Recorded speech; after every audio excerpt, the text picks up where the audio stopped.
خوش اومدین. قربان شما.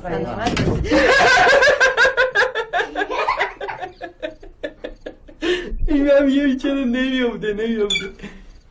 ببخشید تو رو خدا شرمنده. اختیار دارین، اتفاق دیگه. خب بچه جون یه دوتا میخ میکوبیدی به این. چرا بایستادی تعارف کن دیگه. درسته بس علی آقا. آقا بنده میتونم از خودم دفاع کنم. علی شوخی کردیم آقا. من که با شما شوخی ندارم. به چه بچه ایه. سرجون پشت بیا پیش خودم. علی من نگفتم یه دوتا میخی 20 صاحب شده به این بزن. ول کن یا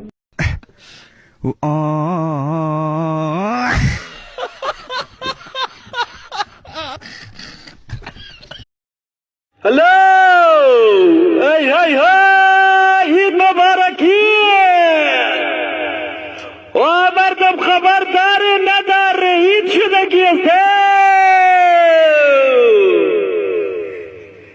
عیدتان مبارک روزه نمازتان قبول باشه کلچه زیاد بخوره هر روزی نیست عید مبارک